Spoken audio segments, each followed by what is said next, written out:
Welcome to Audible Interlude, a G.I. Joe podcast. I'm your host, Dave West, codename Phantom Troublemaker.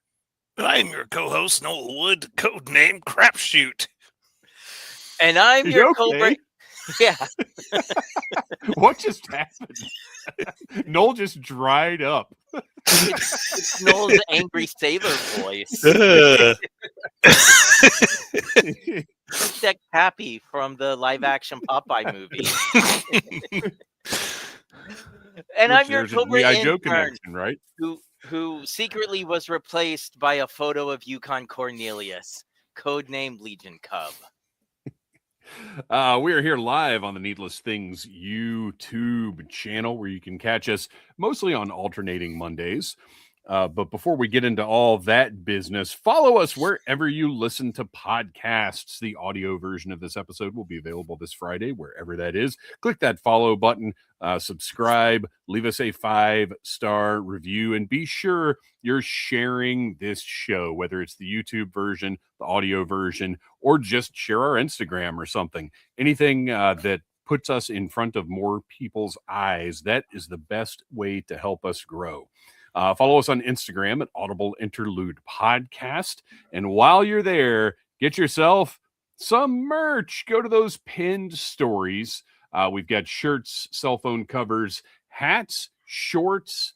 There's something new that I noticed while I was uploading what we're going to be talking about next. There's all kinds of crazy stuff available there. So go take a look. There's tons of sales going on here at the end of the year. So wait for a good sale and get yourself some merch.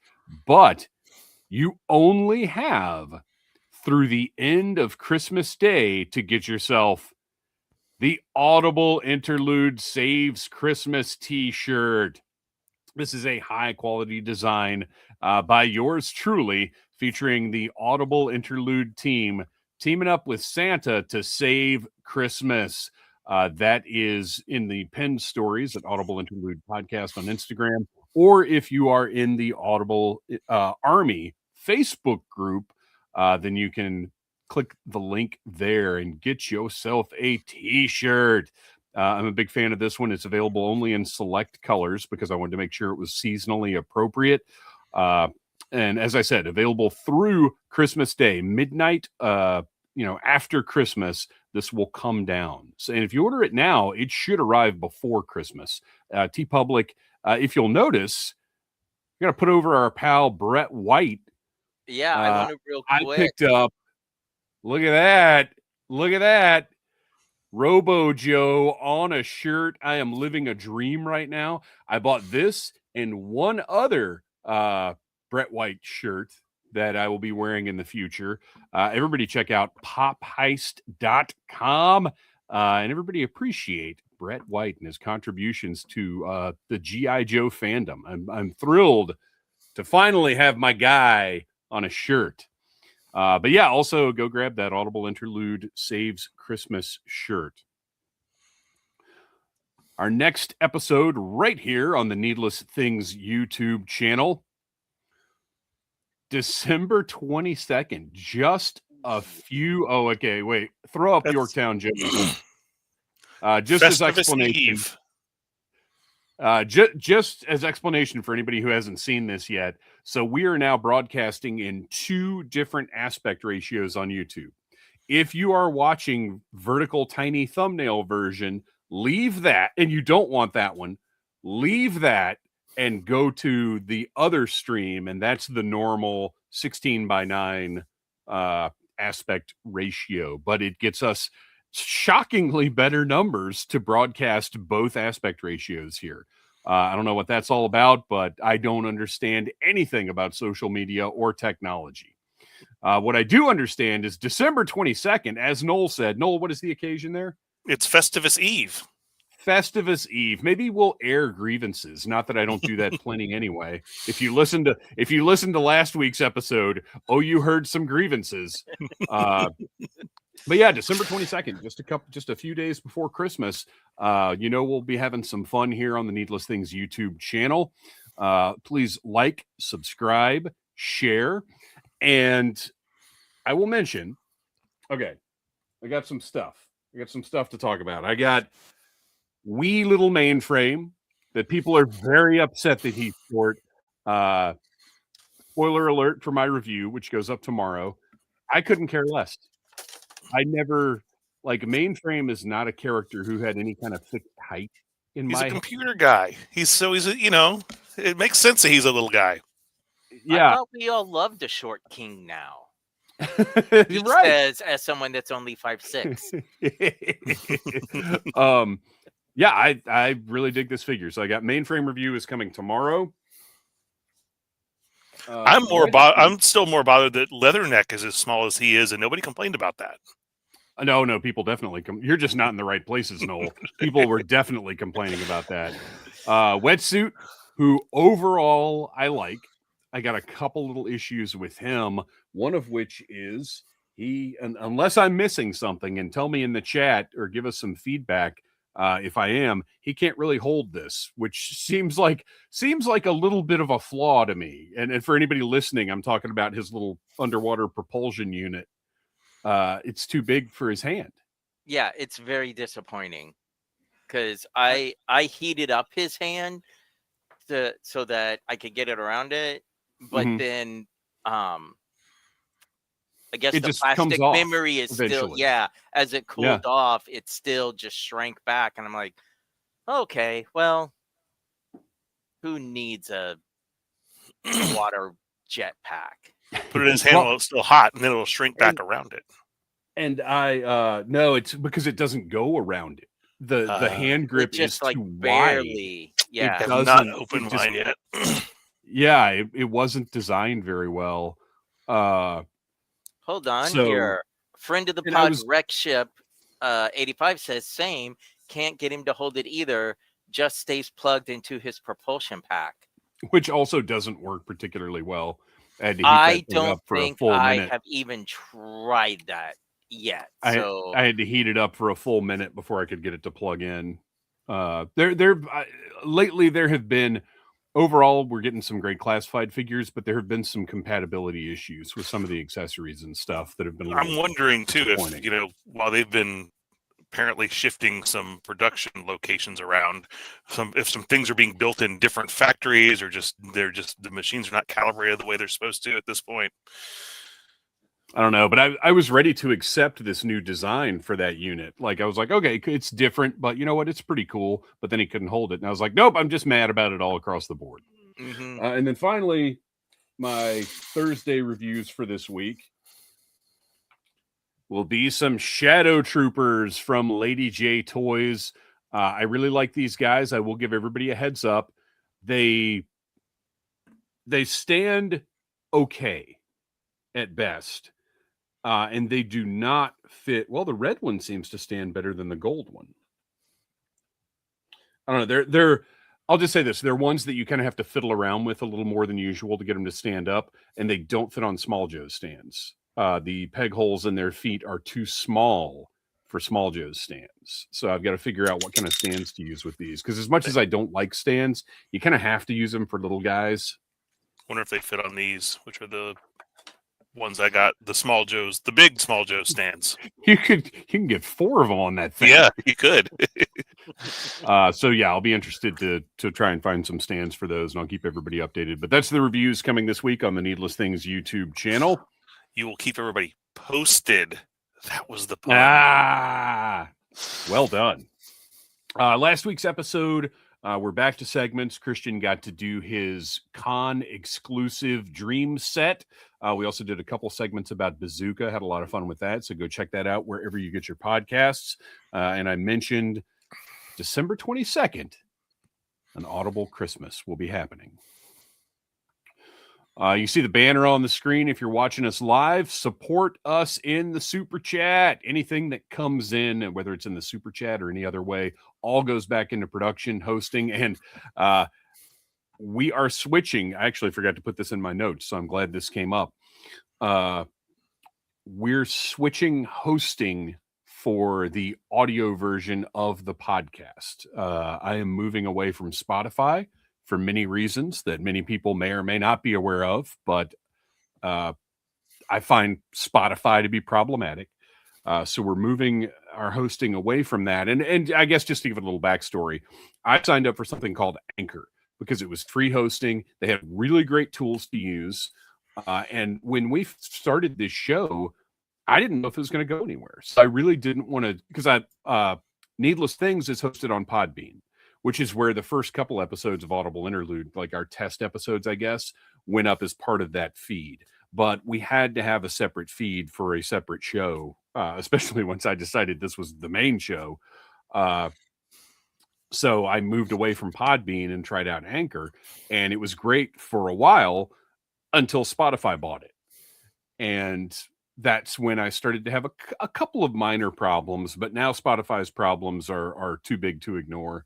So you will still be available on Spotify, but our hosting will be different. So really, you shouldn't see much difference in it. But I did get the approval for the transfer earlier today, so that'll be happening very soon. And I do recommend, if you can find a service other than Spotify to use to listen to your podcasts or your music, do it. It's Dave. Brian Hoffman figured out why. Exactly. Brian Hoffman says Spotify is the reason the Small Joe stands do not fit the Shadow Troopers. Secrets out. And I'm also going to shout out our good buddy, Reverend Scott Stripling, for saying we're simply having an audible Christmas time. Boy, if you want to hear some of the worst singing you've ever heard in your life, check out Audible Interlude, a G.I. Joe podcast. All right. So anyway, we appreciate everything that you do. But so this will, for us, this will no longer, the audio version of this will no longer be free to host. I will be paying for the service. So support us in the super chat. And now, I can't believe it's already time for some news. All right. What do we got here? We are going to start off, or actually, before we get to the news, I have no follow-up other than just talking about stuff that we ordered coming in. Oh, I guess this is technically follow-up. So I've got this big giant box of Super 7 Reaction Plus figures. I'm caught back up thanks to the sale, but I talked about that, I think, last week. So we already knew that was happening. Yep. I'm just missing that Cobra Commander, that Python Patrol Cobra Commander that I have yet to find.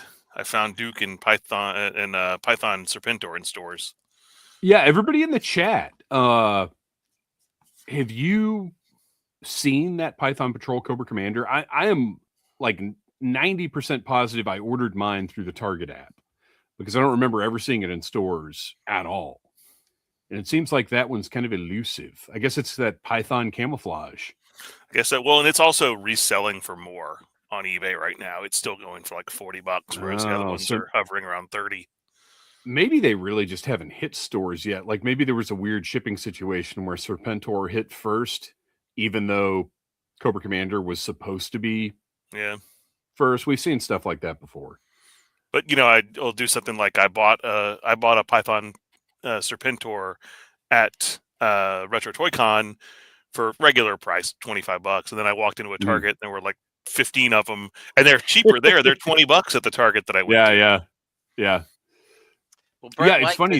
He found Serpentor, has never seen Cobra Commander, and I rarely see Super 7 at Target, period. And I wanted to touch on this real quick because around here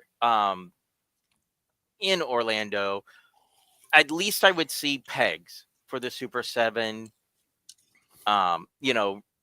Reaction Plus stuff. And then the Duke wave kind of floated around for a bit.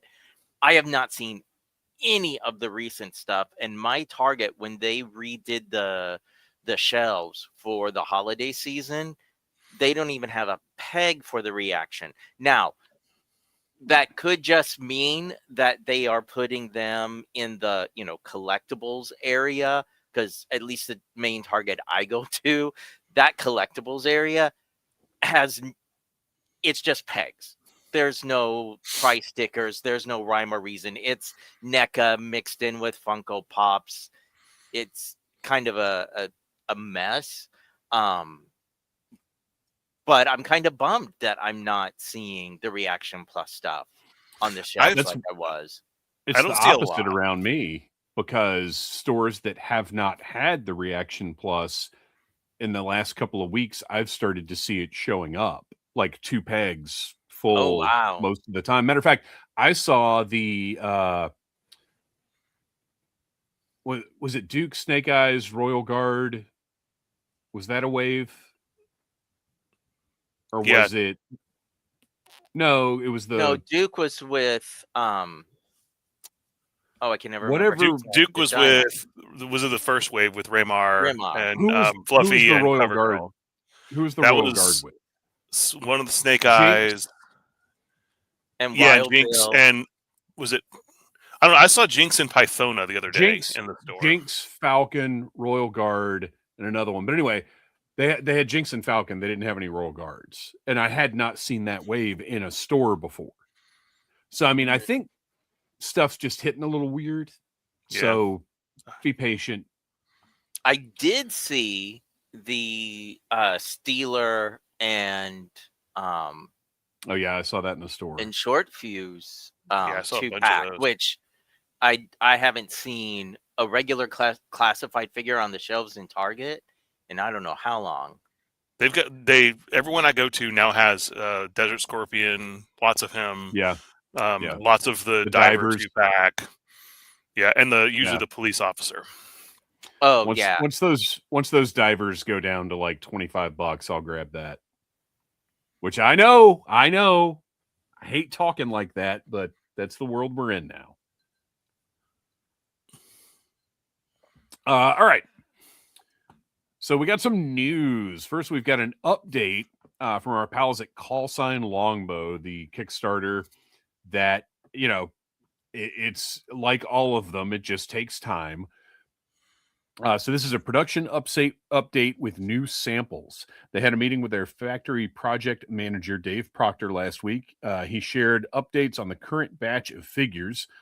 This is Lancer we're looking at right now. Lancer has seen some good progress. The image shows a new sample on the left and an old sample on the right. This new figure can now close its legs and sit properly. You can also see some of the gap issues in the torsos and legs have been corrected. Let's see. New and previous Lancer sample images courtesy of Dave Proctor. I guess I don't need to read that part. In addition to the updated articulation corrections, some of the colors on Lancer have also been corrected. In this image, you can see a more traditional vintage green in the newest sample, which is in the front. His skin tone also has been corrected from the sunburnt samples they got earlier this year. So what we're looking at here, if you're listening, you should check out the visuals on the Needless Things YouTube channel. But what we're looking at here are 3 different versions of Lancer, which I think, Kristian, you're the one that pointed out the likeness on him. Yeah, it's totally Dennis Quaid, the action figure. Yeah, which I am 100% okay with. Sure. And it's funny. None of these 3 would look wrong to me, but seeing them together, the differences between them are so striking. Yeah, I like that lighter green color because the contrast is so much better with the. Yeah, seeing them side by side like this, the one in the front is clearly the best one, but none of them are bad. And I'm so curious, except for the back one is clearly an earlier one because you can see it's got the skin tone up in the shoulder joint. Similar to those final release wrestling figures we were talking about. Oops. But they all look great. And anytime I see something like this, I think about who's keeping all these prototypes? How cool is that? Oh, they eventually make it onto eBay from these companies. Sure. But so Lancer is looking great. Next up, we've got some shots of I think our show favorite, the Krasny Ninja. They get to see similar updates to that one. This figure has improved movement and can close his legs and sit better as well. And just look at the gold on this.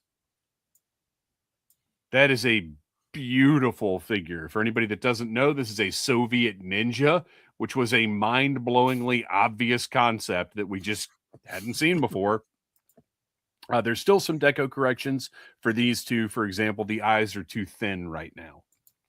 So these are still works in progress. They've approved the updated waist and leg joints on these two, so all their mold functions are set, and they can continue to move forward towards production. You can see here just a shot of the functionality of the joints. Some improvements have been made on the Uptown Volk Spetsnaz Outlaw waist and legs. They can now close their legs. They will need a little more time with the model shop before moving to fix gaps and make the figure sit up properly. And that is an Uptown engineering sample. And then finally, a packaging update. Last month, they shared a packaging proof card for Outlaw. These proof cards are produced for approval before full production begins. They'll share these for all the figures over the coming months. This is a Volk proof card. So looking good. I mean, that familiar, design. Wreckship85 chiming in with close its legs and sit properly. Sounds like Lancer is in a princess academy or something. Hey, don't give away my con exclusive set.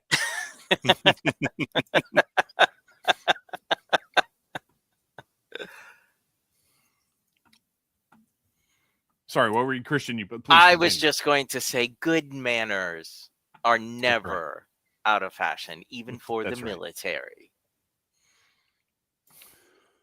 So that's our independent toy company news. And I got to say, keep supporting these independent toy companies. Operation Recall, their product is in. Well, their first shipment of product is in. They are rightfully fulfilling all-in backers first, which does sting a little bit because I'm not an all-in backer. I did some picking and choosing with those. But that's what they should be doing. Obviously, you support your biggest supporters first. So those all-in backers probably going to get their product before the end of the year. Then January and February, they'll have the second shipments coming in by sea. So by February-ish, everybody should have their initial orders fulfilled. And like I said, that's the right way to do it as far as I'm concerned. And we'll have updates from everybody else as they're available. So we got a little news from CCXP Brazil, which Hasbro had some presentations at that. And of course, the first big thing we're going to talk about that we've been talking about for a couple of months now, the Arctic Hiss. We talked about this before. I love it. I think it is awesome. I would love to have it, but it is simply not a practical purchase for me to make. So I have not gone in on this one. Anybody in the chat? Anybody in the chat go in on this? I know you guys are with me, right? Kristian, Noel. It's just not. It's awesome. Yeah, but it's just not practical. Yeah, nowhere to put it, and just not something I need to spend another couple $100 on. Hey, Matt Rich 3 with the super chat. Thank you so much. We really appreciate it. As I said, everything goes back into hosting, production. It all goes back into the show. We really appreciate it. And Mini Pete is chiming in with, heck yeah, I got one. Look, I'm not going to lie. I'm a little jealous because unlike the Rattler, I can see once this thing starts shipping, me feeling like, oh man, I wish I'd gotten that thing. As a matter of fact, just saying that is giving me a little FOMO, but I'm trying to be responsible. And Kevin Riddle also says that he got one. And I'll have a little bit of FOMO, I think, when I see it at shows, but then I'm also going to see how big it is. And that FOMO is only going to last for half a second. Simply because of space. Hoffman, get out of here with that logic. I don't need that kind of thinking in my life. throw Hoffman's comment up there. The you can always cancel it. Yeah, I don't need to be thinking about that. And White Vegeta jumping in with, I am in for 2, but at 150, I would have been down for 5. And we were kind of commenting about that. At least my humble opinion, it's not someone who knows much about finance. At the $199 price tag, I can't help but to think if we weren't in the current climate that we are with tariffs, this would have been 150, and I think that's space accurate. still would have been an issue for me, but I would have had stronger FOMO. Well, and as we all know, White Mike does live in an airplane hangar, so room is not a consideration for him. All right, let's see. What else did we get out of Brazil? Not Special Mission Brazil announcement, considering we've got, I think, all of the parts now. But that was disappointing to me. But we did get this, which is a skid that I believe is from the Chameleon. I mean, it looks almost exactly like the Chameleon's front skid. No, rear skid. Sorry, rear skid. Although it's angle, well, it doesn't matter. I believe this to be from the Chameleon. Some people said Snowcat, but it really doesn't look like the Snowcat skids. I mean, but that doesn't mean it's not. What's that, Noel? You mean the Polar Battle Bear? Yeah, no, actually, I don't. I don't. I mean the wolf. Oh, the wolf. Okay. I mean, it would make sense because we are getting a Snowcat. You might want something to oppose your Snowcat other than an Arctic Hiss. I'm pretty sure their thought is Arctic Hiss opposes the Snowcat. But this doesn't look like the wolf's skis. Although we do have some wishful thinking in the chat that's not based at all on partiality. And I've seen the comment about the wolf and the polar cat. Polar battle bear online quite a bit, and I wish I had not moved it. But in my photography room is where I have that model kit of the Chameleon that I got, and I compared, and that is, Hasbro's probably going to prove me wrong now, but that is the Chameleon skiff. It's actually, what we're not realizing is this is a hugely blown up version, and this is Robo Joe's little tiny snow ski that goes on his feet. I'm just thinking this is we're getting Arctic Robo Joe incoming. We get Ninja Force Zartan coming with the Chameleon, since they've already released regular Zartan. They have announced. Didn't they do a Ninja Force Zartan as a name only reveal? Yeah, he was a name only reveal. Oh, they did. That's right. That's right. But to be honest, and this may be a controversial take, I still think they could take another shot at an OG Zartan. I think there's plenty of room to improve on the classified design. Because that Zartan that we have, the design of it is from early days of classified, when they still hadn't quite figured out what they were going to take the most inspiration from. And I think we could get a very satisfying classified upgrade of the original Zartan look. Well, that's different. Right, Mike Vegeta also jumping in with, I'm guessing this is going to come with Zanya, because when they announced her, they did say she had more to come with her that will be revealed later. Interesting. Mysterious. And this one's tough because I would love to have a Chameleon to go with all the Dreadnoks. Like, I don't see us getting motorcycles because that's a little too generic, but it would be cool to have Chameleons for all of them, because that happened in the cartoon frequently, that they were all on Chameleons, or at least, well, I say frequently, at least once that I can for sure think of. And Reverend Scott jumping in, not Tom Henry, but Reverend Scott saying it's for the Fang. I'm more for that. So whatever the case, curious to see what this turns out to be. Also, I'm hoping this is not the final color for it. No, they usually do that same gray, because they did it for the polar bear foot too. It's just this. It's just a. Oh, was that gray also? Yeah. Next up, we got a name reveal for Deep Six. This was the art that was shown, the original dive suit.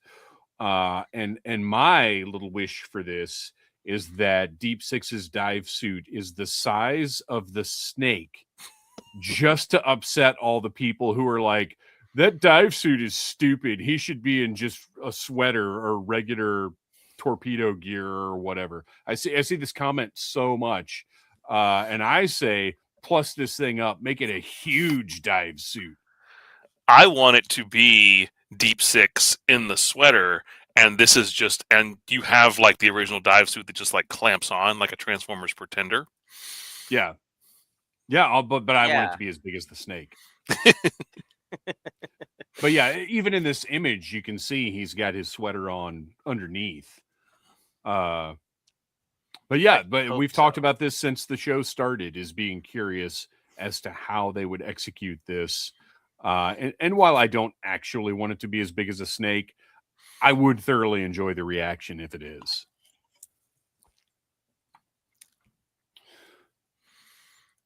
And guys, that's it. Well, so I have something that sort of follow up, not really news, but we've seen it in the chat a few times about where we are sort of in the Skybound universe. So I made a quickie little catch up slideshow here of Joe characters that have been appearing in the other Skybound books. Oh, nice. So I want to take a quick moment just to catch the Audible Army up for where Joe is outside of the main G.I. Joe title. All right. So mostly, I know way back when Pythona left Earth to join the Void Rivals book, we had mentioned about doing a monthly follow-up. I can't really say that there's been enough for a monthly follow-up. So here we go. Now I get to get you caught up. So obviously they take off into space.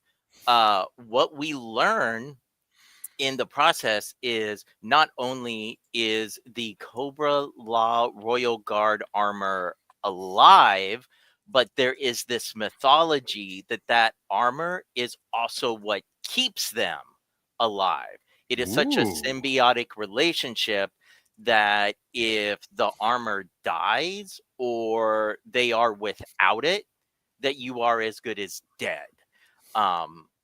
And what I loved about this part besides that is just how cold Pythona is, because she pretty much is because one of the Royal Guard got attacked and their armor died. And the other Cobra Law Guard are like, oh, we have to take them with us and save them. And she's like, no, they're as good as dead anyway. They're dead weight. They're just going to slow us down. So we're going to keep going. So this guard gets left behind to just die a lonely death. Terrible. So as they have continued through the universe, they have had exposure to Energon. Obviously, they have run across, other Transformers, other alien races, and we have started to see the effect that has on their organic armor. This is also where you'll see some of the influences with that classified Royal Guard coming in. So one of the other main Guard characters that probably gets as much story arc as Pythona, her armor has started mutating and kind of taking a life of its own. And Pythona is of the mentality of kill it, kill it, kill it, kill it, kill it, kill it. It is not natural anymore.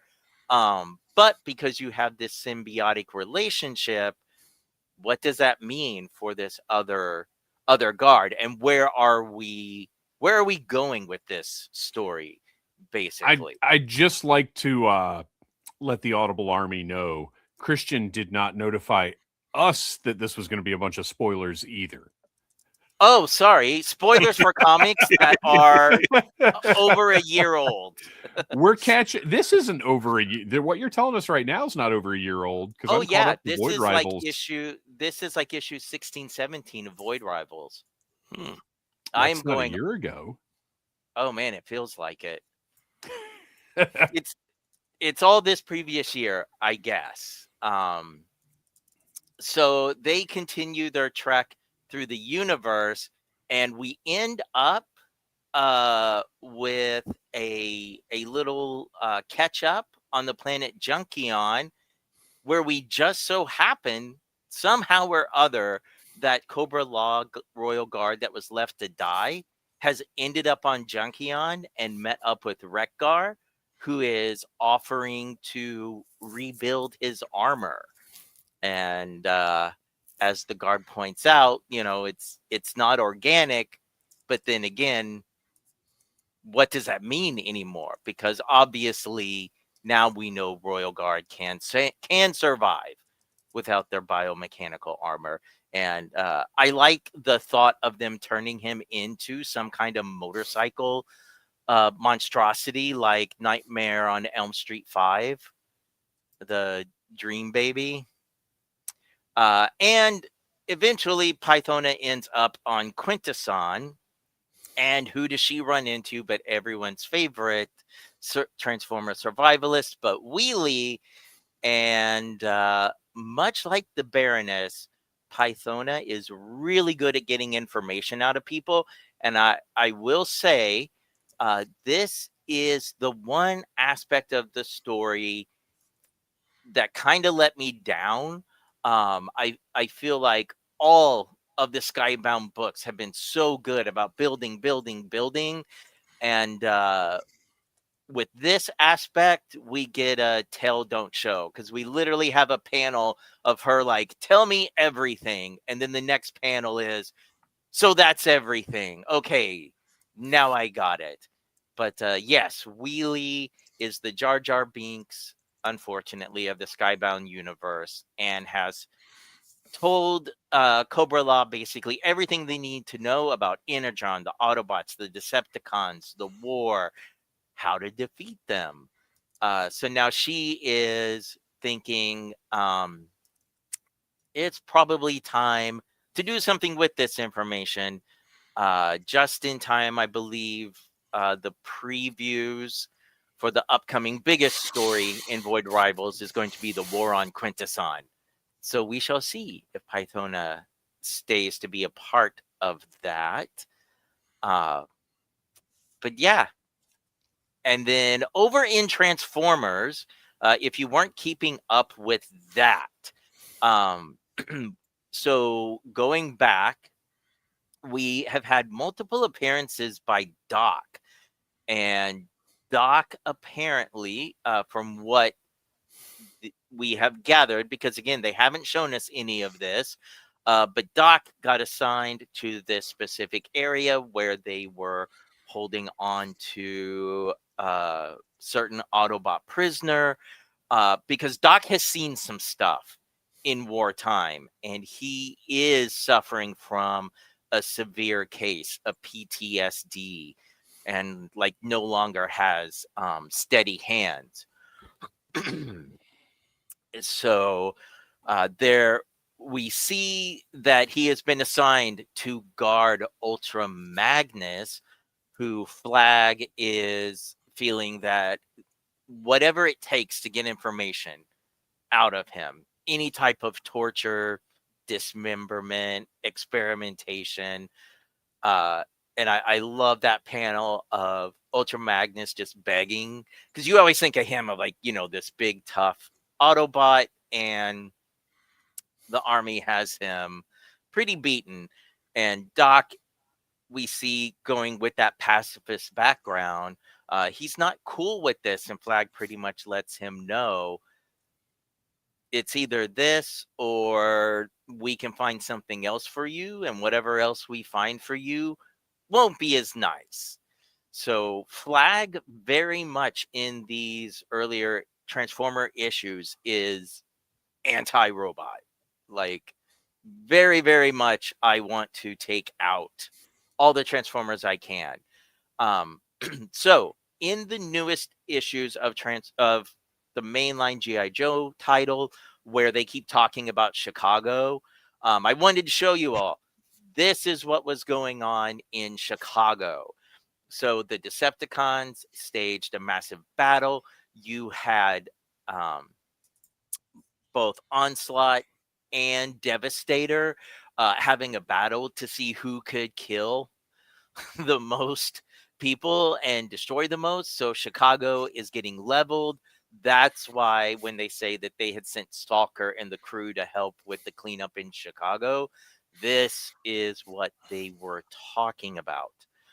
But obviously, the Autobots win, and Flag decides it's better to be on the winning side than it is the losing side.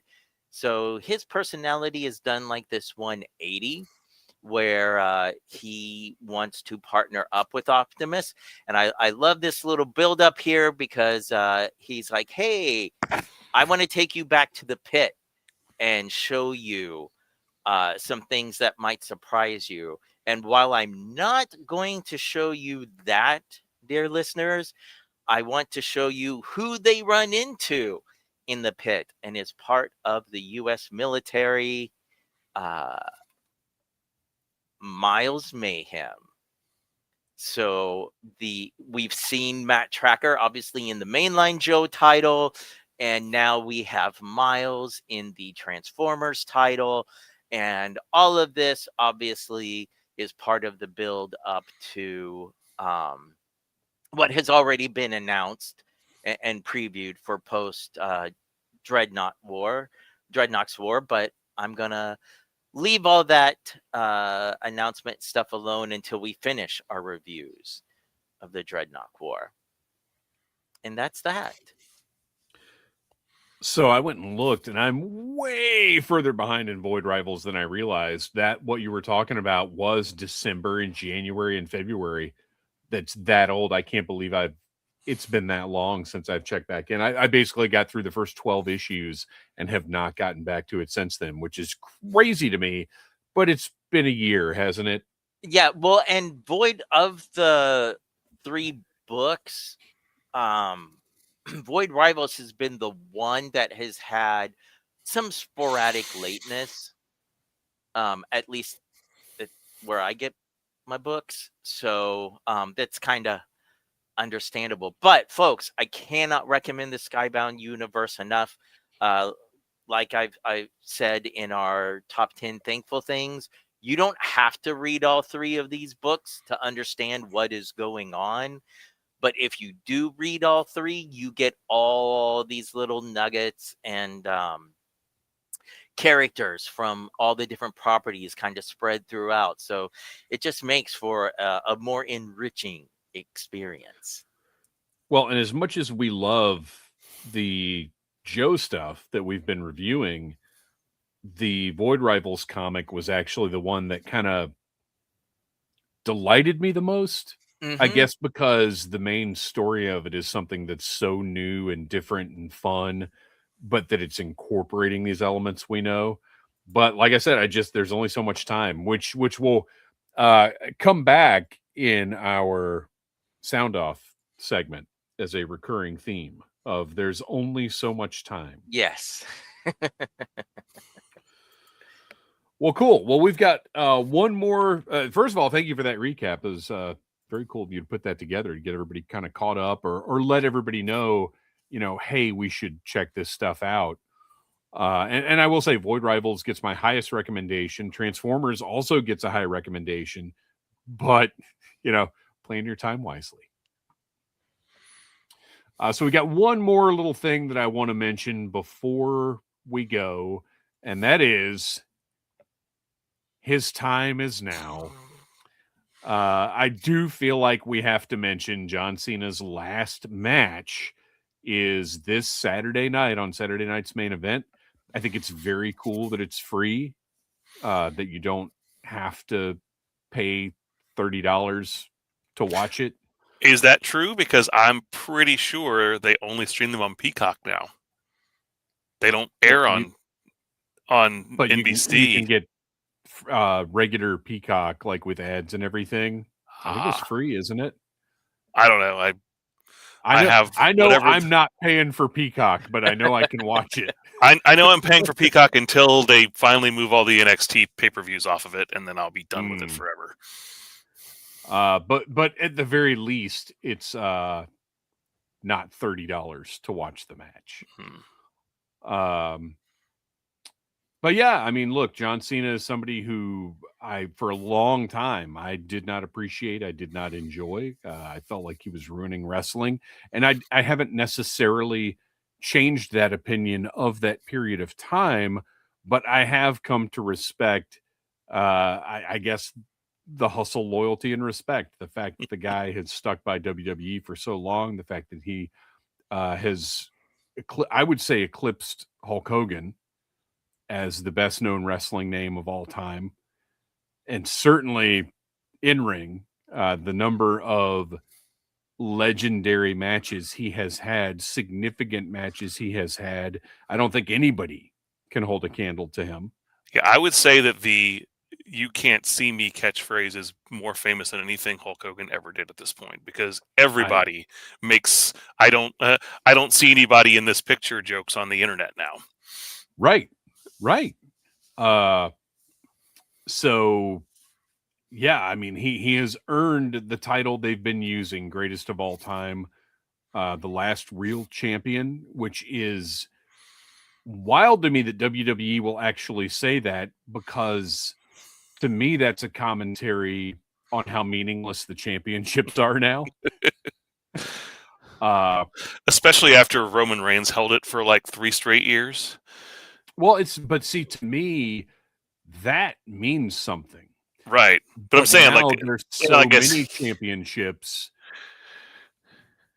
and so many people have held them that they're all less significant. Yeah. Nowhere Man-Child jumping in with O-ring John Cena figure would fit in as an honorary Joe standing alongside Sarge.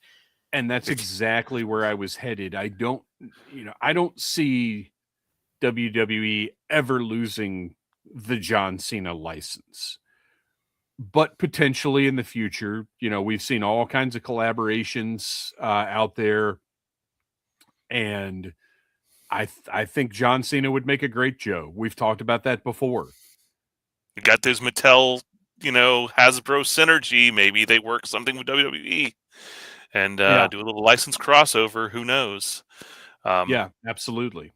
And of course, we have him sort of on the edge of our G.I. Joe universe, because he was in Bumblebee, essentially playing a G.I. Joe style character. Right. And he has had the "you can't see me" with the G.I. Joe font recently. Oh, I mean, the shirt was, because it had the explosion and everything. Yeah, I mean, it was one he wore for Mania 2 years ago. Didn't it have the file card on the back as well? I think so. Yeah, it was just straight up G.I. Joe. It was all out, and I would even love it if they just did a classified figure of that, like of just John Cena, but with that shirt. Like they're cool possibilities. But regardless, I just felt he's such a big personality in general. From we don't know everything, but he also seems like a pretty stand-up good guy. I'm sorry. I also have to jump in. Nowhere Man-Child again with, are those silver rivets painted, John? You can't see these. Solid. Actually, how cool would that be? Like a San Diego Comic-Con set of an O-ring Cena, a modern Cena, and a classified Cena. Like, that would be a really cool So anyway, just wanted to salute this guy who has epitomized hard work, believing in yourself, respecting the business, respecting others, and just you can't even compare his place you can't see him, but you can't even compare his place in the wrestling business to anybody else. So and thank you, John Cena. And honestly, better actor at this point than The Rock. Sorry. 100%. Absolutely. Dude, okay, so I don't necessarily recommend the movie Trainwreck, but I love Trainwreck. Watch it for John Cena. He's great. He's hilarious. He can be serious. He can have emotion. He's great. But I'll tell you this, Noel. I think you and I are going to be in the same locale Saturday night, not watching John Cena's last match. Is that going to be, or maybe we can step away for a few minutes and just watch it on the phone? I can watch it later. I don't think I'll be too bothered if I don't see it live. I kind of want to see it live. We may have to work something out with the hosts. Everybody just shut up for 6 minutes, because it ain't going to be much longer than that. I don't know. He and Gunther and Goldberg went like 20. So is it Gunther? Is that it? Yes. It was decided on Friday. Okay, well, I don't pay to watch. Speaking of paying to watch things, I no longer watch SmackDown, so I wasn't sure. I saw some pictures earlier today when I was looking for this picture, but I didn't know. Well, that's the other problem, is what's real and what's not. For wrestling, that's been the case in forever, because people would do fan lineup things. So if you Googled like WrestleMania, the first 50 things you'd see would be some fans like dream match, not the actual card. But anyway, thank you, John Cena. We appreciate you. Let's see here. Oh my gosh, is it already time? It's not even 9 o'clock yet, and it's already time for everybody's favorite segment, the segment of the show where you have to be following Audible Interlude podcast on Instagram. We will put up a post that says "Sound Off," and we want your input as to what we should talk about. And the first thing we got to do right off the bat is clarify a little something. So if you remember from a couple of weeks ago, Knox Levitt 1 responded to Sound Off on Threads, and I was annoyed that I have to because I deleted Threads. I don't even know how long ago, because I recognized it was useless. But unless you change a setting, Instagram continues to repost everything that you post to Threads. So Knox Levitt responded to the Sound Off on Threads, and I said that I'm annoyed that Instagram does that. Respond on Instagram. I don't even look at Threads, so that's just be sure you're responding to the original post. Knox Levitt, I guess, misunderstood or didn't listen to the whole segment or whatever. So now I am complaining about you, Knox. I can tell everyone he posted this on today's Sound Off. I can tell everyone here that Dave was upset I posted on Instagram. Go to their Facebook group. This is a complete and utter misunderstanding of the entire situation. No, just don't reply on Threads. We want you to reply on Instagram, because that's the whole point. Look, here's full transparency. The whole point of Sound Off is to get engagement on social media. Now, we do think it's a lot of fun to get your input on what we talk about, and it is our favorite segment of the show. But the reason I came up with Sound Off was, okay, this will get people engaged with our posts on social media, which will do the thing with the algorithm, which will that and that and that. And I hate having to think that way, but it's the only way to grow, is to try and think about stuff like that. No, we do want you to reply on Instagram. The Facebook group, if you're in the Audible Army Facebook group, we love that. We have fun in there. But when I post the Sound Off in the Facebook group, I turn comments off, because that doesn't do us any good for engagement. I want you to go to Instagram to reply. So just to clarify that. And Knox, you reply wherever you want to reply. We want the engagement. But I will tell you, if you reply on Threads, there's a possibility I will not even see it. So just be sure you're replying on Instagram. So that's our first Sound Off. Which is, whatever. Xer Borges X. What do you guys think of the retro line? I don't really find any appeal for the card backs. I haven't really enjoyed the art. I think they should all just be mainline. So there are several ways to approach this.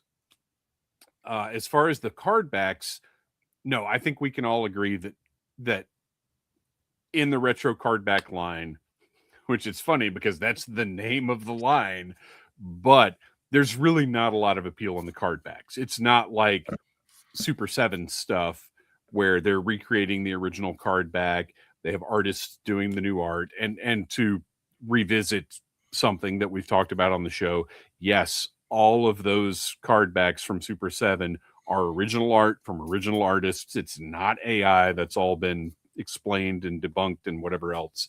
Now, whether or not you like the art is a different story. But to me, the Super 7 like Reaction Plus stuff is still like Reaction, where you're buying this cool little piece of art. If you want to open it, cool. But as a packaged product, it's worth keeping. Whereas the retro card back Joes, I don't care about the packaging because it just kind of comes across as low effort and soulless. And it doesn't have to be that way, because I mean, when we first got them, it was on that really thin cardboard, and yes, they beefed it up and we got higher quality backing now, but they still like what Super 7 does with this nice white border around here. Like, there's so much attention to detail to make this feel like it's a retro figure, even though this is a brand new version of this, this toy.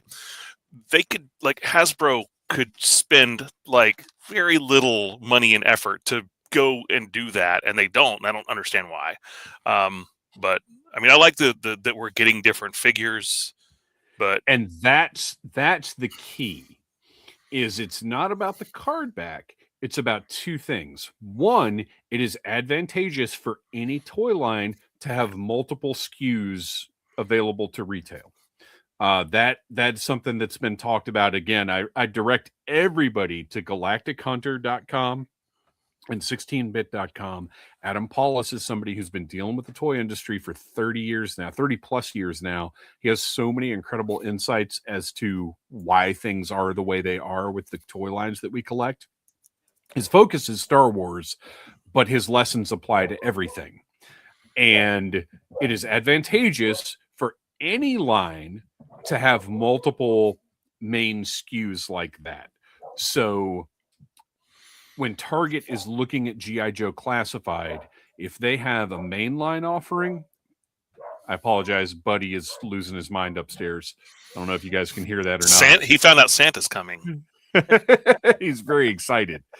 No, actually, he's furious that we can't find a sweater to fit him because he's so freaking long. If you're following Phantom Troublemaker on Instagram, you've seen my floating Buddy pics. He is a very long dog. But anyway, so to have the retro cardback SKU and the regular mainline SKU, and then of course the pets and the 2-packs and whatever else, but to have those two primary SKUs is a big deal because it guarantees that amount of space for the line, gives it more visibility at retail. So regardless of what you think of the retro cardbacks, it is important to the health of the G.I. Joe Classified brand to have that extra SKU.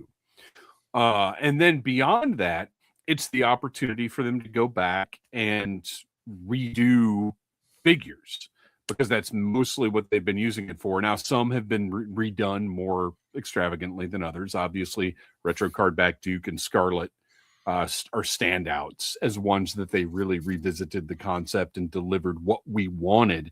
But it's also good for things as simple as repaints. And I find, for the most part, I like once I get the retro cardback version, it replaces the older mainline classified version. I've seen that the Vipers, the Bats, Dr. Mindbender. Yeah, Snow Serpent. I waited on the Snow Serpent because I didn't need the $35 Snow Serpent. I was happy with with the retro. The only thing I want to add to that, though, only because you said Mindbender, and as part of the the Black Friday sale on Hasbro Pulse, I finally got my retro cardback Mindbender. And Hasbro, please release figures in the same skin tone colors. Because if I have a janky face on the retro one and my classified one is great, I should be able to combine the two. Yeah, And that is an issue. one is, and I after noticing And they that, are I kind of very went back different. and started looking at the other figures, and I'm like, oh yeah, they are all different from their classified counterparts. I think it's difficult because every toy company has the same issue with skin tone in that way. To the point where Mattel is currently in the process of updating almost every Hulk Hogan figure they've ever made, because there's something about the formula for that hot dog tan that eluded them for years. And now they seem to have nailed it. So they're going back and re-releasing all these Hogan figures. Skin tone seems to be a challenge in general. But I will, Kristian, I will ask you this. Isn't that retro aside, production errors aside, isn't that retro cardback Mindbender surprisingly better than the other one? Yeah, I honestly thought, like, I am gonna just pop the shoulders, and put on the classified one. And as I started playing around with him, I was like, oh no, I like this. And he, other than having him pulled, because I knew I wanted to talk about him tonight, it has a front spot on my shelf. I was very, I ordered it because I knew I wanted that Cobra emblem on the cape. But then once I got him, my review's on the Needless Things YouTube channel. You can check it out. But once I got him, I was like, I'm shocked at how much more I like this one, even though the differences are so small. And that's been the case with some of the retro cardbacks. I keep seeing them at Walmart's. And I thought about picking him up when he was on sale on Pulse. But I just, I've got mine up there, so I don't really need a second Mindbender. Because there's not that much difference. You don't care what his back looks like anyway. Right. True. It has always bothered me. That is why I have never, I think I only have one photo that I've taken that used a Mindbender in it. And he's in the background. And it's because I just know there's those stained shoulders.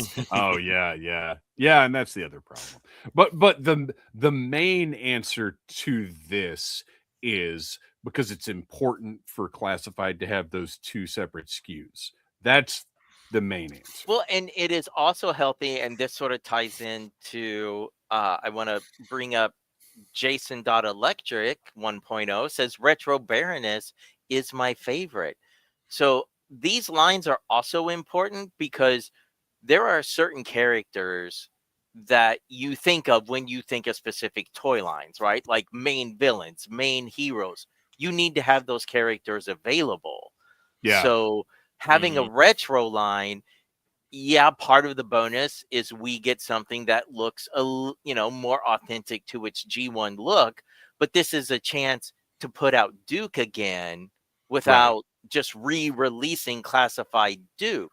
You can convince everybody, well, you need to buy this Duke because he looks completely different. But for the people that are new, because nothing can kill a line faster than somebody that discovered, classified this year or last year and is like, oh, all of the most, popular main characters I can only get on the second market, and I don't want to pay those prices or whatever. So, and I would say, we talked about the likelihood of a retro cardback Wild Bill, but I got to tell you, I think they need to get a retro cardback Baroness out first, like based on the Rattler Baroness. Mm-hmm.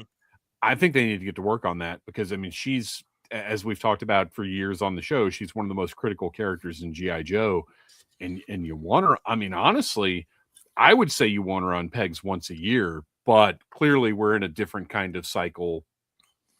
The toy world is different now. But real quick, before we move too far away from wrestling, I want to talk about something from the Needless Things feed. You can catch it on the YouTube channel or wherever you get your podcasts.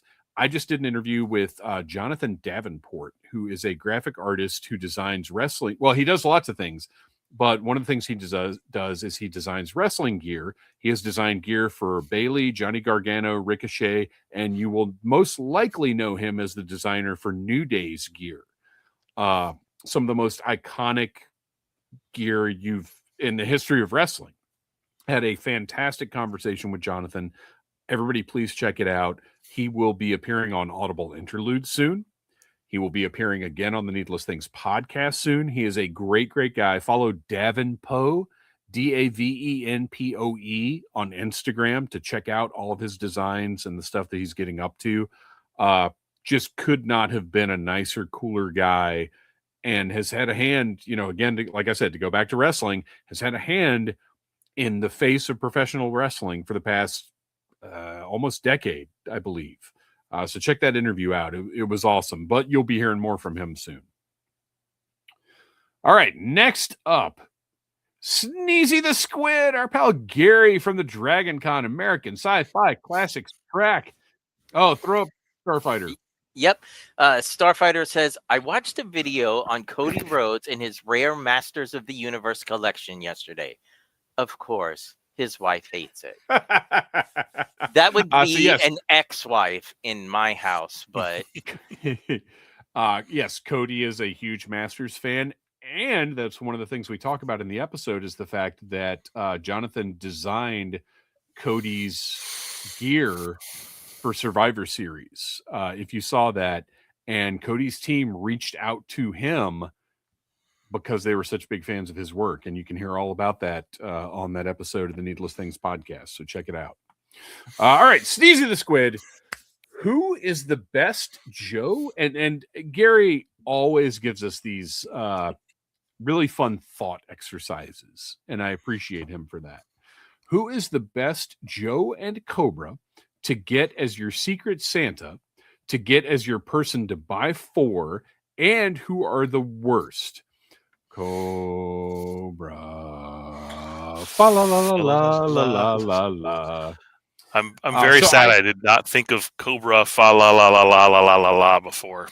I feel like I've seen it before, but it's wonderful. Surprisingly, that was going to be my intern thing. That I'm the Cobra intern who tricked the Royal Guards into saying Cobra la la la la la la la la la, and then I saw that and was like, "Oh man!" But hey, Gary, great minds. Well, and I realized reading this, I did not do both sides of the exercise. I only did the Secret Santa as in the receiving. I didn't do the side of the exercise of the giving, but I think that's okay because we'll see. So Kristian, did you get an opportunity to give this some thought? All right. So as far as Secret Santa who is buying for you, on the Cobra side, hands down, it's Baroness, because she is all about excess. She's going to buy you. She's going to steal you something fun. Like you're going to get like a Lamborghini. It may not be registered to you, but you're going to get it. And she's going to want it to be the best thing you get because she's going to want to be acknowledged as exactly. That's great. She wants that attention. The worst is Raptor, because he's an accountant. He's going to buy you bonds that like don't appreciate for 50 years, and nobody wants bonds for Christmas. Okay, I don't even know if it's going to be that. With Raptor, I would think he's going to give you like a dream catcher made from his bird's feathers. Still, I don't even know if you'll get bonds. I was just thinking from the pure analytical mind of an accountant. Yeah. But either way, he is a terrible gift giver. Terrible. Yes. All right. On the Joe side, and I'm thinking in terms of me, Sci-Fi is going to be the best gift giver, because he goes to conventions and fun things, and he's going to be like, oh yeah, you actually need like a kidney, but look at this awesome action figure that I bought you that I know you've been wanting. That's what I want. And the worst is Snow Job, because he's going to be the person that buys you the gag gift. Wait, oh, you have size 7 feet. I bought you baby booties. Ha ha ha ha ha. Put up Yorktown Joe's Raptor comment. Raptor is giving you an extra pack of saltine from his order of Wendy's chili.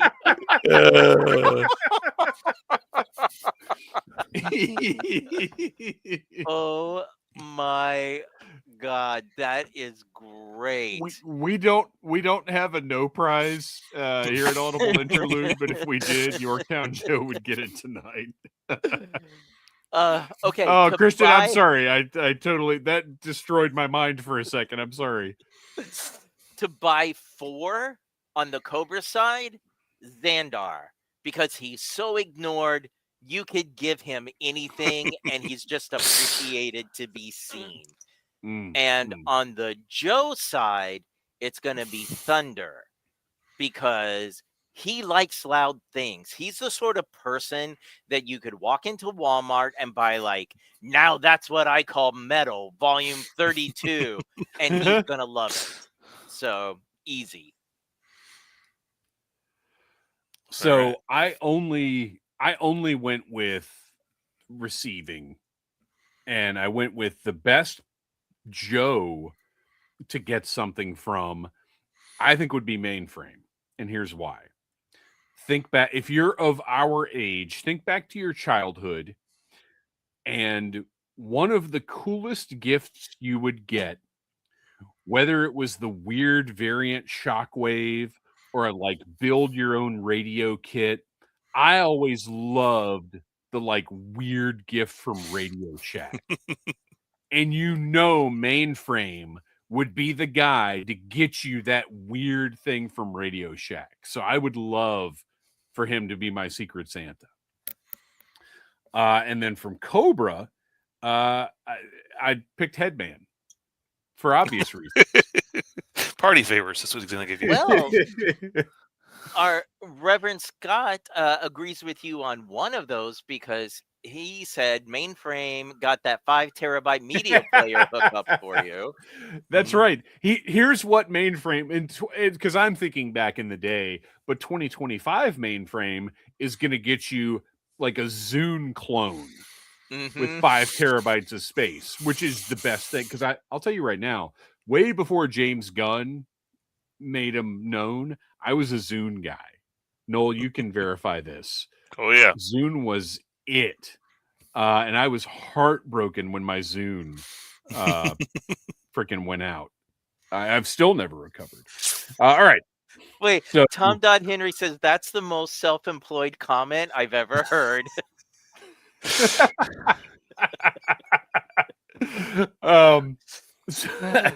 So going to the worst Joe would be, and when I wrote this, I was confident somebody else would pick it, because to me it's so obvious, is Airtight, because he's going to give you some stupid gag gift, a plastic dinosaur, right? It's from his personal collection, right? And then the worst Cobra to receive from would obviously be the Toxo Viper, because they're going to give you some disease. Yeah. All right, Noel, what do you got for this one? All right. So I have my best to receive from. On the Joe side, it's going to be Shipwreck, because he's just going to bring rum. And everybody knows that's what we all want for our gift. Sure. For Destro, same thinking as Kristian. He's going to bring the most luxurious, expensive gift that you could possibly imagine. Possibly even bring you some like prototype Mars weaponry that, he's not going to use. For the worst to receive from, it's going to be Sergeant Slaughter, because his gift is he's going to come to your house at 0400 and wake you up to do PT. Okay, wait. I have to comment on that, because he popped into my head because I thought Sergeant Slaughter is going to give you 100 push-ups. But if you've met Sergeant Slaughter, if like you have a positive interaction, he says no push-ups for you, which is what's on my autographed Sergeant Slaughter picture from like 1999 or whatever it is. So I was like, oh, I can't put that on him because he's cool. I can't put that on him, but that's still an excellent. I think in-universe Slaughter might be more this Slaughter. Worst Cobra to get a gift from. I actually have a tie. Major Blood, because he's just going to write you a bad poem. Oh, gosh, you're right. Tomax and or Zaymot, because they're just going to give you some leftover extensive enterprise like corporate swag. Here's a stress ball. Right. An extensive enterprise like measuring tape or something. For the best to give gifts to, the best one you can draw is Junkyard. Technically, he's in our pool too, because you just buy him a dog toy. But you know what? If you draw Mutt, you could probably just get him a dog toy. He'd be happy. The best Cobra or Cobra-related person is any of the Dreadnoks, because they'll just take grape soda and donuts. That's all you got to give them. That's good. That's good. Easy gifts. For the worst to give on the Joe side, it's the fridge, because what do you give a guy who already has a Super Bowl ring? And you know what? Same thing with Cobra, the Baroness, because nothing you could ever buy would ever please her. Ooh, yeah, that's a good call. Okay, so real quick, because it's in my head and I want to fulfill the obligation here. I think the best Joe to give to would be Snake Eyes, because he'll appreciate anything, because his life has been so horrible. Literally anything you give him. You could give him a coupon for a free hug and he would be thrilled. The best Cobra to give to,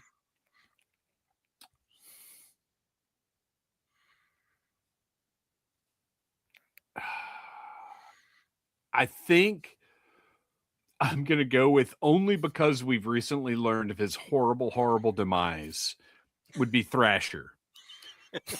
Because if you look at Thrasher's biography, sort of similar to Snake Eyes, like he just feels like he's this rich, spoiled kid, but he feels like he's just not good enough for anything. So I think Thrasher would also be very easy to make feel appreciated. All he wanted to be was a Dreadnought, which is like the lowest of the low, and it made him happy. So I think Thrasher would be very easy to buy for. The worst to buy for, I'm just gonna jump on with Noel, because it was such a good pick. I can't even dispute it, as Baroness. Like, there's literally nothing you could give her that would make her happy at all. And then the worst Joe to buy for,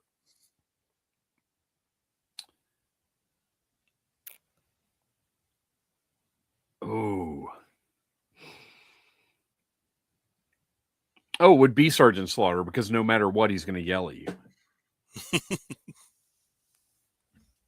All right. The chat has loved this one as well. So yeah, bring it. What do we got in the chat? Stuck out to me. Nowhere Man Child said, Ozone will give you a letter made of recycled paper saying a star has been named in your honor. Hold on now.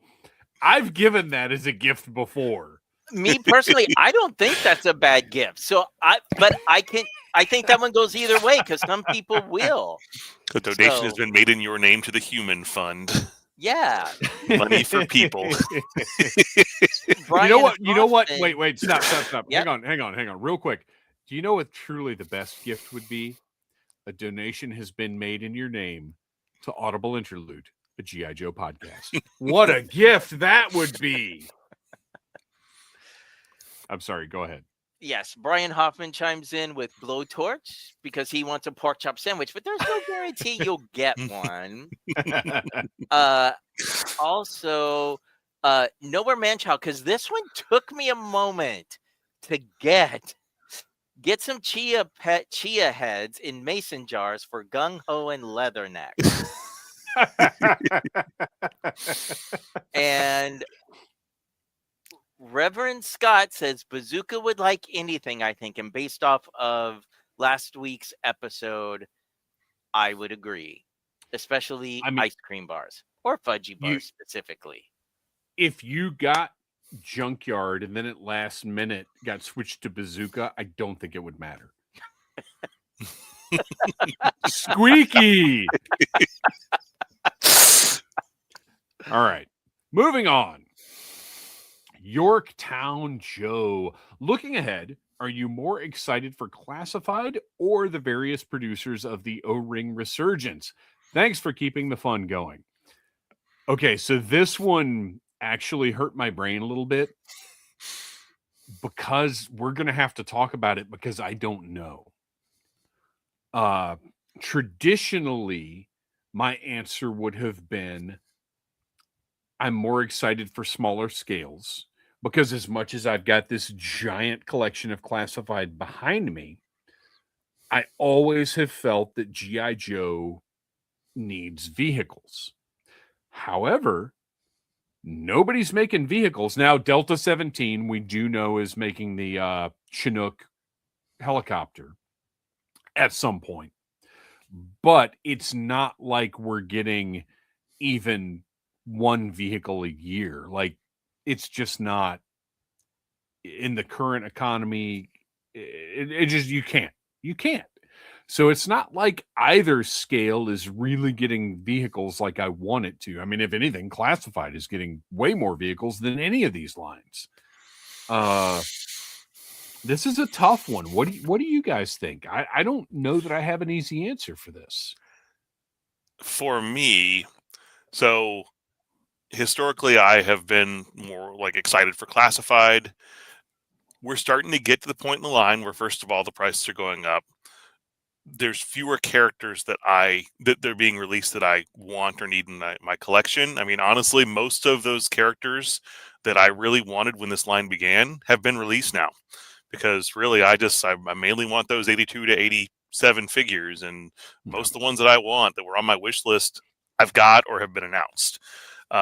So I can see myself buying less and less of those. Obviously, there's vehicles, but they're going to be enormous, and I'm running out of room for those. I'm really like, this is what I'm currently most excited about. Is the Reaction Plus, and I've got the Operation Recall stuff that's about to ship. I'm looking forward to getting those in hand. I've ordered some of the Lady J toys figures as well. So, like, I love the fact that I can put those on the shelf amongst my other like 3 3/4 inch Joe figures, and they kind of blend in. I can kind of like put them in as Easter eggs in places, and they don't take up as much space. And who knows, Super 7 may wind up getting the go ahead to do some vehicles here in the future, because they've done them in regular Reaction, at least one, and they were going to do a much bigger one in regular Reaction at one point, but that Kickstarter did not work out for them. Yeah. So who knows what we'll see. I don't think it's out of the question that within the next 6 months to a year we get an announcement of like something like Satin's van or one of the wacky vehicles from one of the miniseries. I think at the end of the day, for me, it's not necessarily that one is more exciting. It's just different. Like Classified, I'm excited because I want to see what they do with these designs that I've known my whole life, like these characters that I've known my whole life. So I'm excited to see how they interpret them and what they release. But then with the O-Ring stuff, it's exciting because this is the format that is closest to my childhood. And it's exciting to see these new characters and these new things in this format. And with in case of Super 7, like, I guess if we're nailing it down to one thing, yes, Super 7 Reaction Plus would be most exciting, except now they're $25 a piece. And Yep. It's just I can't honestly say one or the other. So I'm still sticking with I'm most excited for Classified. And I struggled with this one today because absolutely there are pros and cons for each. There's a lot with the resurgence of O-Ring from all these new companies that are doing new, their own IP, and that's awesome. And I have loved every single piece that I have purchased. With that being said, though, thanks to this podcast, there are whole other eras of G.I. Joe that I've now become exposed to that I still think, gosh, I can't wait to see that in Classified. Yeah. And even for the people who came later in G.I. Joe, like I'm trying to think because I don't want this to sound harsh. Like what Noel was saying, he the eras that he really loved, the characters that spoke to him the most, it's kind of fulfilled or 90% fulfilled, right? I start thinking of, man, yeah, prices are going up, but let's ignore that for a moment. If we got a deluxe classified aerial attack bat from G.I. Joe Sigma 6 in the line, yeah. I would lose my beep.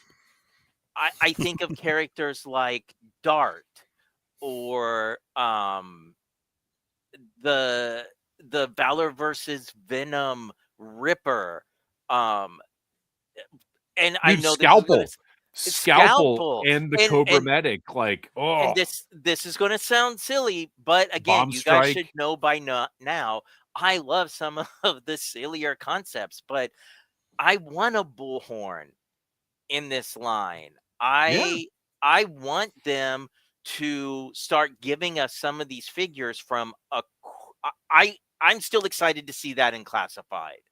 And I think that's why I'm still leaning more towards Classified, because with these independent companies, we are going to get their IP, but we're not going to get these characters. And no matter what, let's say Classified goes on for another 5 years, right? If I don't walk away with an eagle eye, some form or version of an Eagle Eye Joe or an adventure team recognition in the Classified line, I am going to feel like the line is not complete. I'm going to feel disappointed because it needs to be, I'm excited for it to be more than just a Real American Hero line.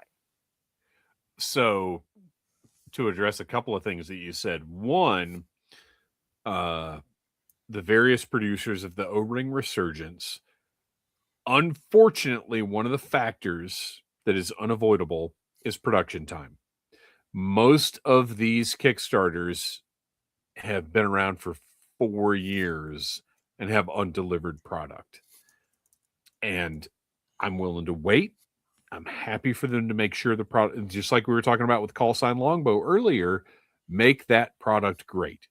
However, you just can't avoid the fact that the production times, the run times are so far out that it's hard to maintain enthusiasm or inertia, whatever. It's hard to maintain momentum for those.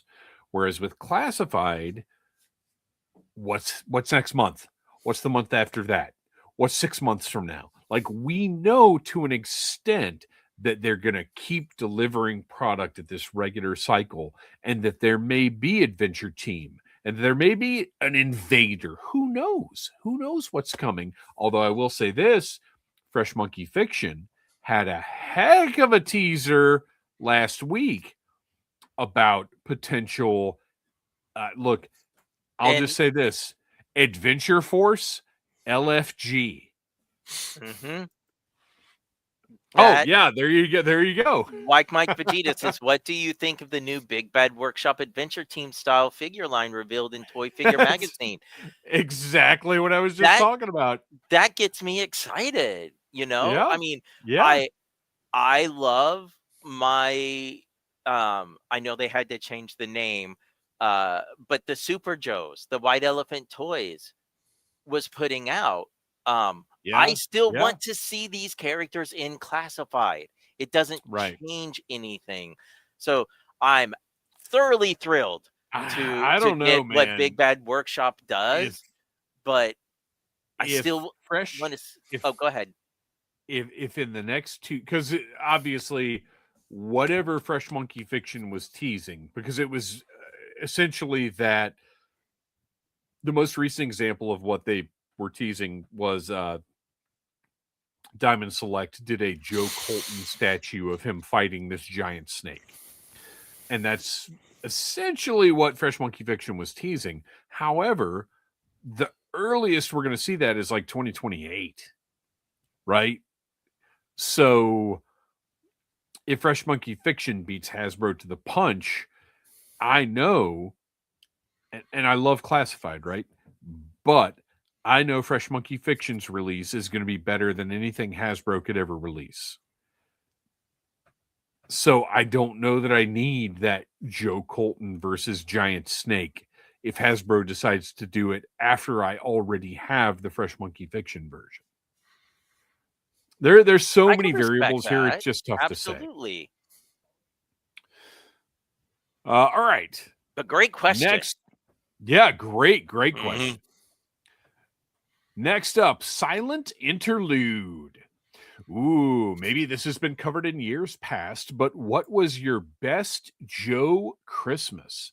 Mine was 1986 in childhood and probably 2007 or 2008 in adulthood when my wife sourced an entire 80s collection from a coworker's son.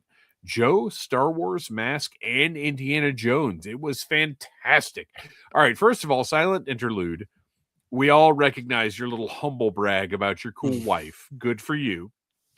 And I'll just say 1985 when I got the flag. I mean, well, got the flag and other stuff. That's top. That's peak. That's peak Christmas for me. For other reasons as well, but we do not discuss the nature of Santa Claus on this show. So for me, I had to really think on this one as well because there are Christmas wasn't as big of a G.I. Joe time for us. Christmas was usually bigger on Star Wars and Masters of the Universe because Christmas was for big box purchases. Okay. So it was like, Castle Grayskull, X-Wing fighter, stuff like that. So I was trying to jar back the memories of when we got our Dragonfly, when we got our Sky Striker, and I actually kept going back to 1985. And it wasn't that it was a big Joe year. It was what I got that year. Because in our family, Christmas Eve is when you got to open a gift that came from either, mom and dad, or in my case, my brothers, right? A family member. Yeah. We do the same thing. We do. Then Santa delivers.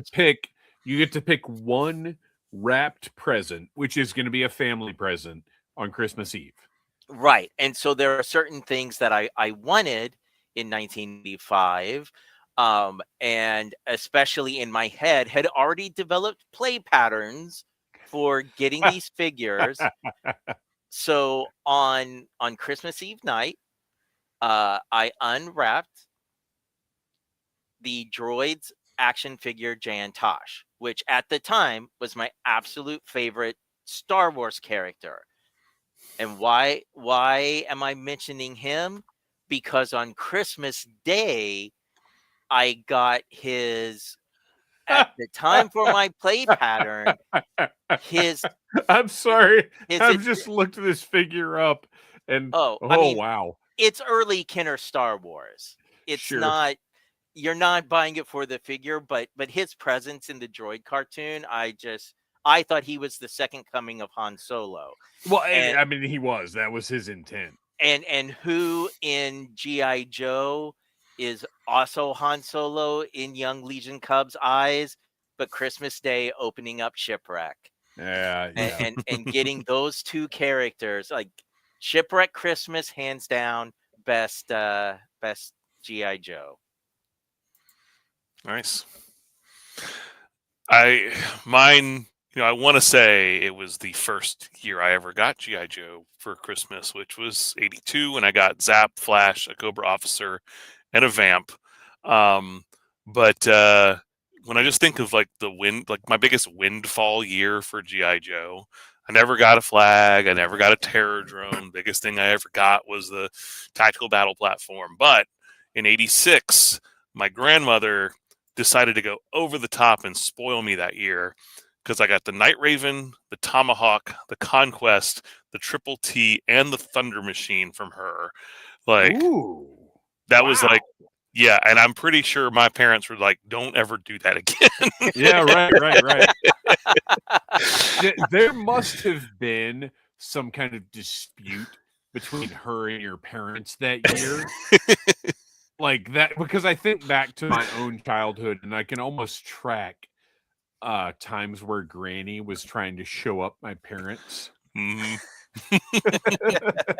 That's great. And yeah, you bring up a good point, because 82 was like, obviously the flag is this crazy milestone of like, wow, Christmas accomplishment. But you're right, 82, when I look at those pictures, because I've still got them, and I'll if I can find the bandwidth, I'll throw them up on Audible Interlude podcast on Instagram. I've got all the pictures from 82 of all the Joe stuff that I got, because that was the year my dad invested, where he was like, whoa, this is Army stuff, I'm into this. So 82 was, you're right, that was also a banner year. I want to Great throw question. up Kevin Riddle says, I don't remember the year, but when I got my whale. Dude, that is one of my most specific G.I. Joe memories. And I've talked about this on the show before, but we were visiting my grandparents in Wilmington, North Carolina. One of the regular stops we made, because my papa would take me around toy shopping every time we went up there. He would take me to all the spots. And for whatever reason, my parents were with us this time, like all of us, Granny, Papa, my mom and dad, and me, all went to Service Merchandise. And Service Merchandise, people generally remember it as, you look at a picture of something, you take it to this thing and say, hey, I want this, and they bring it out to you. But the Service Merchandise in Wilmington actually had like a toy section, and it was in, if you think of like a Walmart now, so you've got the Walmart, the store proper, and then you've got the garden section, right? Where it's like an extension of the Walmart. Well, this Service Merchandise in Wilmington, the toy section was out there. So we went out there and they had the whale. And I knew I wanted it before we even got there. Like, I was aware of the whale. And the fact that they had it was crazy to me. So we were there and I was like, I have to have this. I have to get this whale in Wilmington, North Carolina from Service Merchandise. And I picked it up, and I don't remember, what do you guys know off the top of your head what the price of the whale was? It was probably like $20, right? 25. 25. Let's say it's $24.99, right? So I had $25. From whether it was Granny and Papaw gave me money or my allowance or whatever it was, I had $25. So the whale's $24.99. So we go up to the register, and this is, so we go to the register. I'm like, I've got $25. This whale's $24.99. Awesome, cool, let's go. We get up to the register, and with tax, it comes up to $26.79 or whatever the price is. And my dad is like, oh well, you don't have enough money. I'm like, what? Well, no. What do you mean? He's like, well, there's something called sales tax, and it gets added on to every purchase that you make. So you don't actually have enough money to buy this. So go put it back. And Dad was going to teach me a lesson. And Papa, who, there's probably all kinds of levels I could dig into with this, but I'm not going to do it here on Audible Interlude, a G.I. Joe podcast. Papa said, Tommy, you're not going to do that to him. And he said, here, when we get home, you can, I can't remember what chore it was, but he said, when we get back to the house, you can do this, this, and this, and earn, $2 or whatever it was. We're going to go ahead and get this for you. So Dad was going to let me just not get that, and Papa was, took care of business. So that is my memory of getting that whale. I learned that because I knew 4 quarters would be enough to get me a new Matchbox or Hot Wheels car when I was very young, but it wasn't, because it was actually like $1.06 or $1.07. Right. Yeah. So this is another right. question that seemed to touch with our listeners. So Yorktown Joe, 1982 was good, but 1986 was special. Times were tight, and Mom still pulled off a tomahawk for me. It's a longer story, but a core memory. That's awesome. Nowhere Man Child says, in 1986, I got the Tomahawk and Havoc from Santa, then Night Raven and Stun from the family. So a great one for sure. Nice. Lastly, Reverend Scott with, I don't remember Joe Christmas as much as the year I got an Atari 2600. And Scott, I am so glad there are other people listening to this podcast that are old enough to remember getting an Atari 2600. I didn't get an Atari 2600. I got a Sears Telegames, which was just a reskinned Atari 2600 with like differently named games. So I also have an Atari 2600 story that doesn't paint Mongoose in the best light, but I'll save that for another time. Tom.Henry. I just want to know why you all didn't talk at length about Lightfoot's appearance in A Real American Hero 322, hinting at a possible classified release. I know you've thought about the 200th best A Real American Hero figure. Where does Lightfoot rank for you? First, second, or third best figure? Hashtag obligatory useless hashtag. Hashtag Fang 2025. Hashtag Makey Dreams Come True, Lenny. Hashtag Tariff Watch 2025. So go ahead, I Kristian. want to say, Tom, that I am guilty to admit that I am 2 issues behind. The last issue of Real American Hero that I read was the newest silent issue. So I do need to get caught up, because I know we're up to 323 now. But I'm even more excited now because I do love Lightfoot. And when we started doing the podcast and I decided to go back and start getting certain O-ring figures, the very first one I bought was Lightfoot. And when I however it is that I didn't hold on to my original Lightfoot, I actually throughout all these years did hold on to his little robot bomb sniffing thing. It's so great. With because the lenticular... with the lenticular sticker, it got incorporated into my Star Wars collection. So in one of my moves, I was reminded, I was like, oh my gosh, this is actually Lightfoot's. What the? So here is my question. If my memory serves, Tom Henry, were you not the one that asked the question about the memory of the Edmund Fitzgerald a few weeks ago? Of course, made famous in a song by Gordon Lightfoot. Is this all just some synergy? Whoa. Whoa. No, am I remembering that right? Inception. Oh my gosh. So yeah, I'm a big fan of Lightfoot. He was after I got my my haul from my pal Wilson, which I've talked about many times on the show, the briefcase of Joe's I got. Lightfoot was on the short list of like, oh, I got to get this guy because I really liked that figure when I was a kid. He was very late in the line, and I don't remember why I had him because he was 88. Oh gosh, I have to look it up real quick, but it was late. He was before the 90s, but definitely like I think he was 88. It might have been 87, but I'm not positive. But I had Lightfoot when I was a kid, and I got to think it was from like a trade that I did with one of my buddies because as I've talked about, the last 2 Joes I got were Hit and Run and Storm Shadow version 2. But anyway, I liked Lightfoot, and he was on my short list of like, I gotta have this guy. I rank him 147. And we doubly can confirm, as Nowhere Man Child says, that he was indeed an 88 figure, and then had a Night cool. figure. That's what I thought. Thank you, Brain. Every once in a while. We got an answer. It was Yorktown Joe who brought up the Edmund Fitzgerald, not Tom Henry. Oh, okay. Ah, well, that makes sense. You get somebody with a naval name is going to be that person. And that brings us to the last segment of the show, which apparently I don't. Oh, there it is. Okay.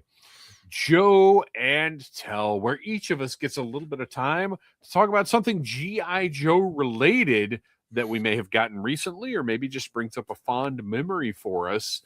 Who wants to go first this time? I can go. All right, Noel. Since yeah. I know some people have found some stuff at Ross lately. I've seen some good pickups there at the World of Ross, but I haven't had much luck. All I've seen as far as Joes go lately is that Marine sniper figure, which is a great looking figure. I just don't need it in my collection, even for $16.99. But I was at a Ross not too long ago, and man, I was very impressed because I had not seen this at the store, and I got a nice deal. Oh, okay. Every time I've seen, okay, go ahead. All right, I just had to play the music. every time I've seen like a picture of that online, I've been like, man, I hope Kristian and Noel will get one of those.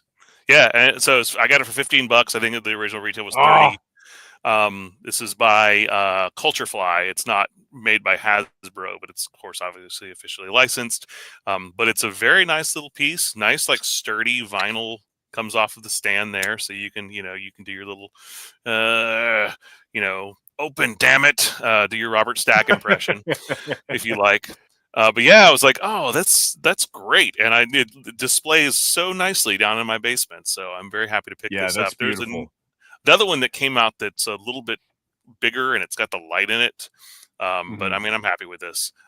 It's actually inspired me to think about potentially building a Galvatron costume so I can wear it around my neck on a big chain, but I don't think I'll ever go through with that. That's a lot of work. I would love to see that. But yeah, that would be insane. insane. Plus, you'd have to paint your face, purple or whatever. So violet. You're looking violet. All right, I'm gonna go ahead and go next because mine is a little lengthy. So this is about as G.I. Joe adjacent as we can get and still be anywhere near the realm of G.I. Joe. As mentioned, I went to Retro Toy Con a couple of weeks ago, which Noel was not at.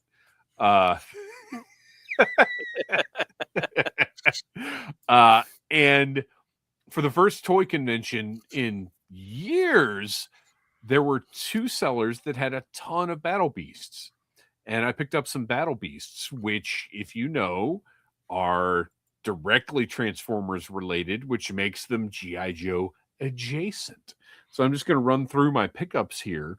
And just to kind of outline my requirements for Battle Beasts, I do like them to have the sticker. I don't care if they have the weapons, because all the Battle Beast weapons are so like, honestly, I'm sorry, Battle Beast fans, they're kind of lame. Who cares? It's all about the figures to me. So I got Antic Anteater. Yes.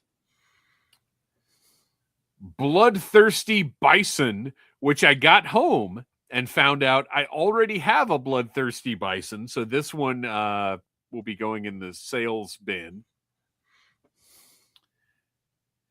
Diving Duckbill. Another thing worth pointing out here is that even the Battle Beasts that I had as a kid, I had no recollection of their names.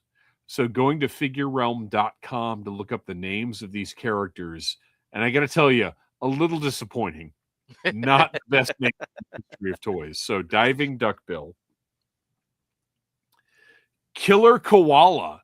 Who is Yes. a must-have. I think we've even talked before on the show about how disgusting koala bears are, and if not, koala bears are disgusting. It's such a great name.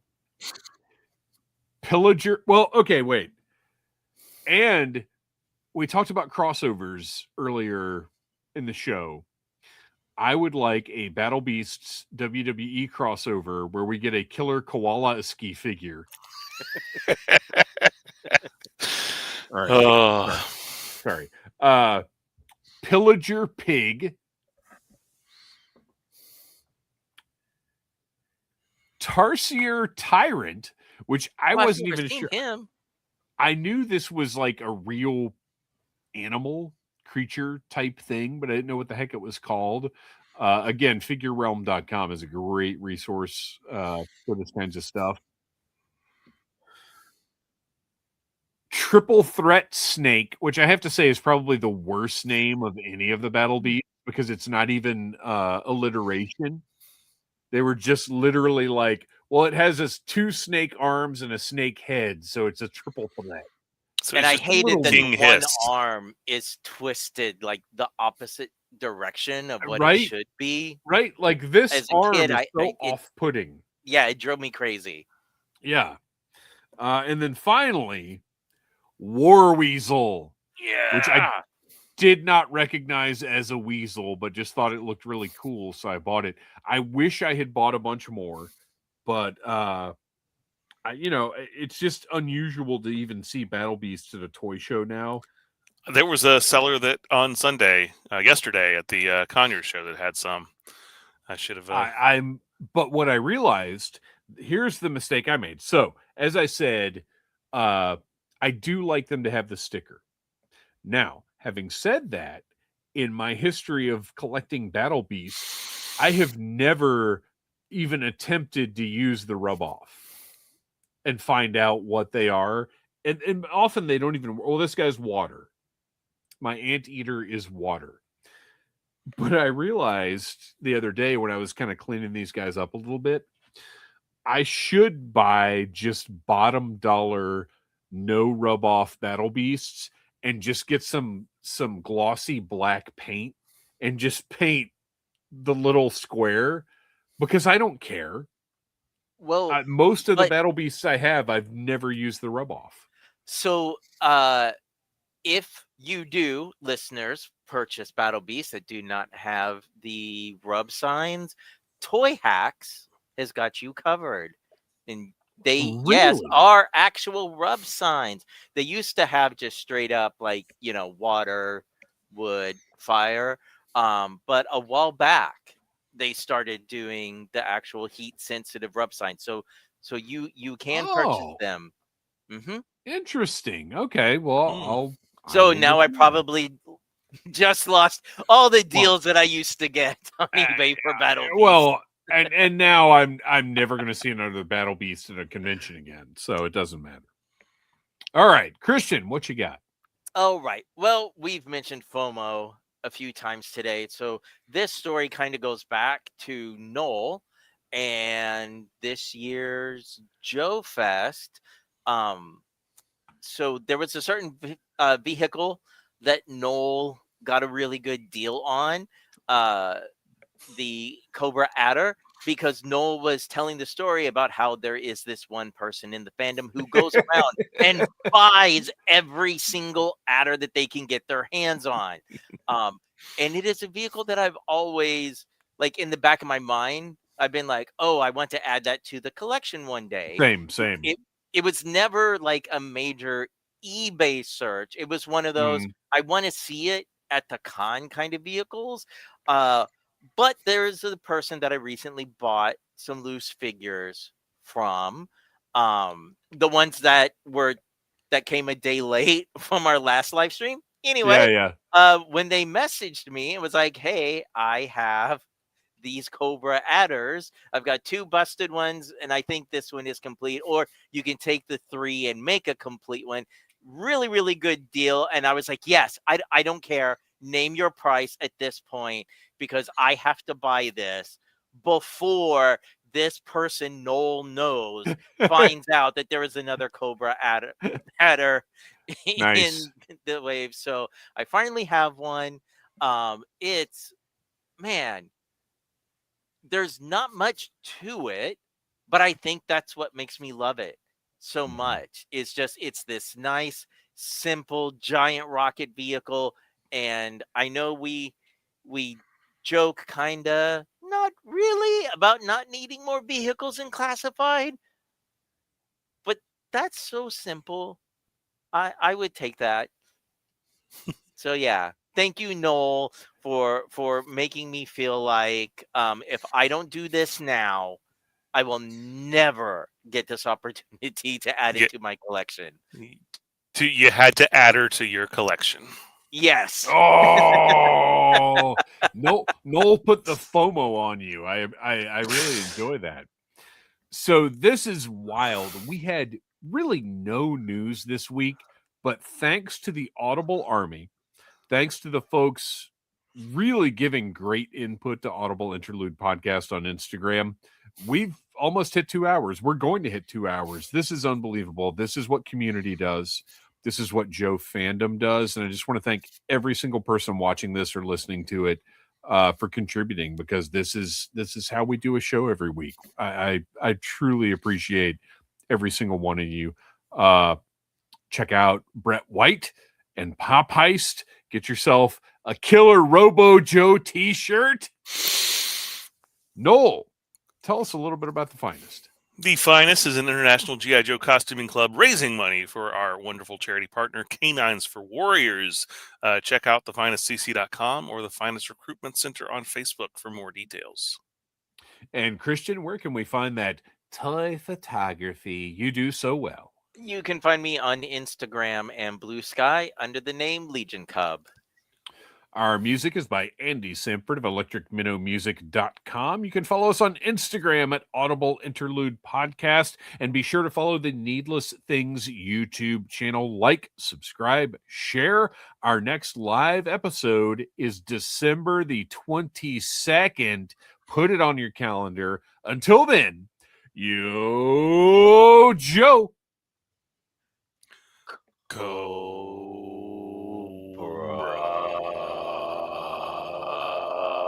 La la la la la la la la. La la la la la.